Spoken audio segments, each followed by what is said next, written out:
she's like a child. Like, yeah. Like, at some point, girl, okay, you just gotta grow up. You know? I was thinking, okay, they keep saying the credible journalist. Okay, yeah. And they didn't print the story because they knew that it was a lie. Fake news.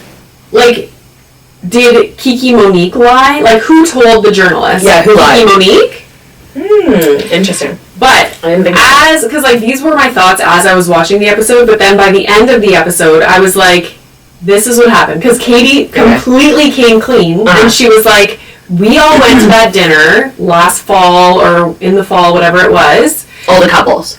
It was her, Jen, Ryan. and, who was and Gretchen. Yes. So 3 couples. With their partners. Gretchen, Jen, Katie. Yeah. And Gretchen Slade, who is Gretchen's husband, were talking about that night, saying that Gretchen was so sick even the next morning, that she went to the hospital and got toxicology, whatever. They were investigating why she was so absolutely sick, and then they found drugs in her system. I can see a world where Slade and Gretchen are telling that story at that dinner, and Katie repeats that story to Kiki Monique, and she interprets it as they thought that she was drugged. I could also see a world where, because Gretchen and Tamra have hated each other for years, have been like on the attack for years. So if you're telling that story at a dinner party with friends, no cameras, blah, blah, blah, I can see them making a joke about, Tamra probably roofing me or whatever. Yeah. And again, like, that was told, and then it's like a game of telephone. Yeah. And now this credible journalist has this story, but, like, that is how it got there. I just want to say, Katie should never be saying this to a fucking whatever journalist, whoever she is, anyways. Like, she shouldn't even be with Kiki Monique, and if she is, she shouldn't be saying, like, these are personal stories that you have just had at a dinner party with your friends. If they're your friends, who the fuck, Kiki Monique is not your friend. Okay? Like, you're doing that for, like, you shouldn't be having, whatever story you're telling anyways, should not be a story that you're telling her. Right. But I do think it came from Gretchen Slade.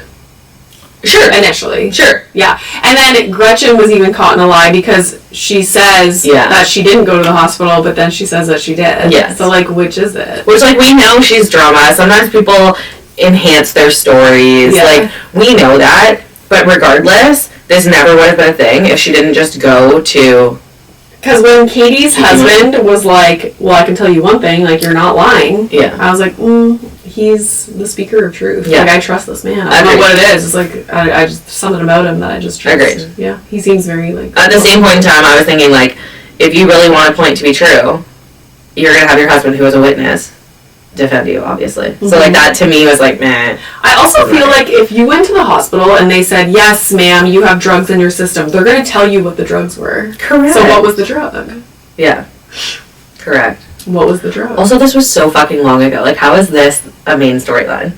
Everybody needs to grow up and, like, talk about alligators eating something or something like that. Like, this is so dumb. I don't know. We have another person being late in this episode. Shannon. Which, I feel bad for Shannon. Like, Shannon's a fucking mess, okay? Like, she's going through it. She's talks openly about it. Yeah. She's having panic attacks. And like, she's trying to put on her fake eyelashes in the car. Yeah. Like, I feel for her, okay? She wants to look her best. Good. That makes me feel good, too, when I look my best. Like, you know, she had a very traumatic experience. She crashed her fucking car, got a DUI, was bleeding everywhere, saw the pictures all over the place, was harassed by this man, and then his girlfriend, who happens to be friends with all of her friends. Like, that fucking sucks. Yeah. Let the bitch be late. It doesn't affect any of you guys. And this is the thing, is, okay, she's late, leave without her, which they did, and then go on the alligator thing. Who cares? If she doesn't make it, she'll sit on the dock and wait for you. Yeah. And if she does make it, great. Yeah. Who cares? Yeah. You guys are all grown-ass adults. Unless production is like, we have to wait for Shannon. You never know, like... Sure. Because then they're pissed that they now have to wait for her. And they've gotten ready on time. Yeah. Yeah. Agreed. I hate when people are late, so I understand that, but... When... Okay, wait. Oh my god, I was segment. Okay. When Tamra was talking to her therapist, and she goes, "This is why I'm careful about what I say and what I do." You're not careful? Like, you're on fucking Instagram. You're literally the opposite of careful. The least careful. As to what you say and do. It's almost like you plan to bring things up at a certain time to like cause shit. Correct. And then she was talking about, I put up walls with people because like I don't want to get close to people. But in my mind, like when someone says they put up walls, I feel like most people take that as they're avoidant.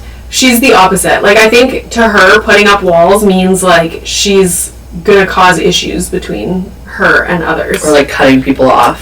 To, like, not have, like, to not become close with them. Yeah. So. I just feel that the therapy session, again, to me, like, this is a trend now in these episodes. Like, it feels inauthentic to me.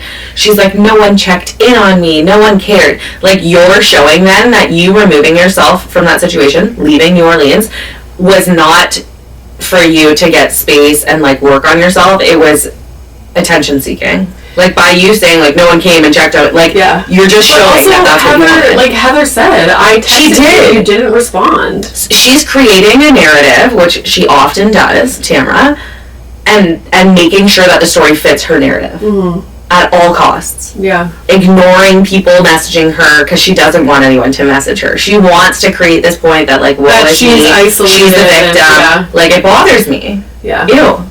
And then relate it back to, like, oh, my daughter left me, so now everybody, like, come on, girlfriend. I know. Sometimes I'm like, Heather, like, why are you so, like, hard-pressed to maintain a friendship with Tamra? And, yeah. For what? Why? Like, why? Agreed.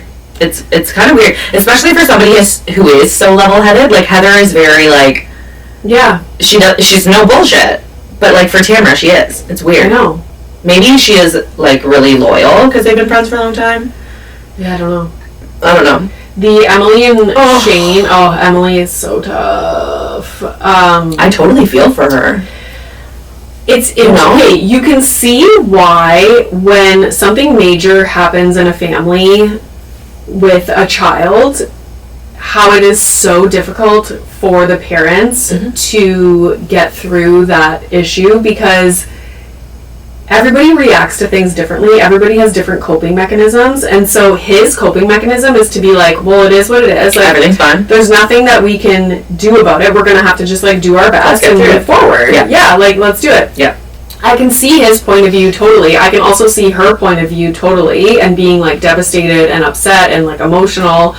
And like, wanting to do everything. Their two coping mechanisms clash, and it's like, I can understand how he's responding to the situation, but also you need to comfort your wife and be like, like, understand where she's coming from too. And at the same point in time, we don't see all of these conversations. This is like one small conversation in the grand scheme of probably their daily life. Mm-hmm.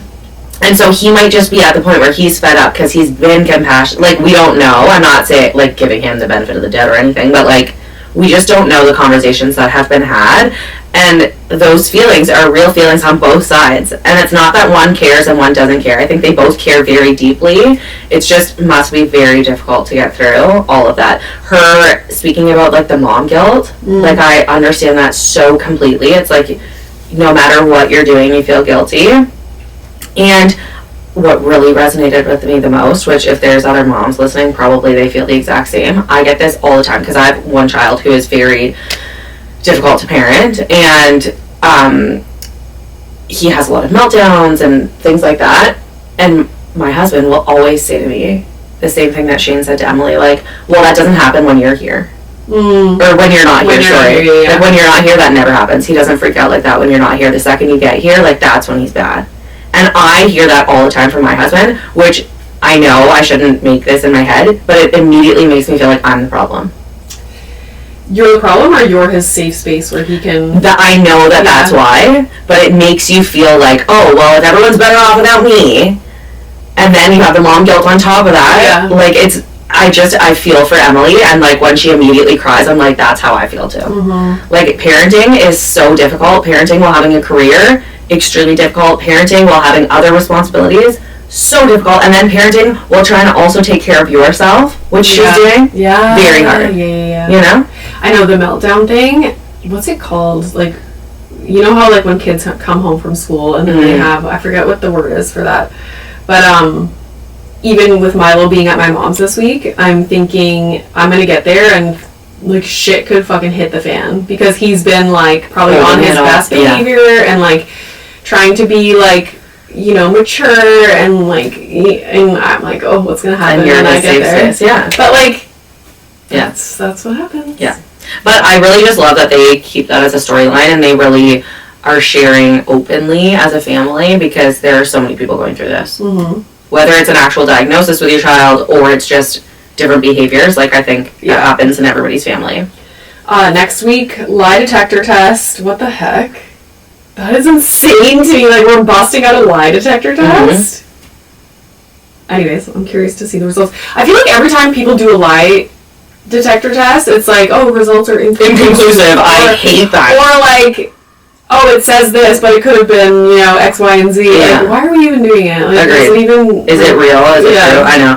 But I think I was siding with Katie for a while, and now I'm kind of like, she's getting caught in lies. Yeah. I don't know. We'll see what happens.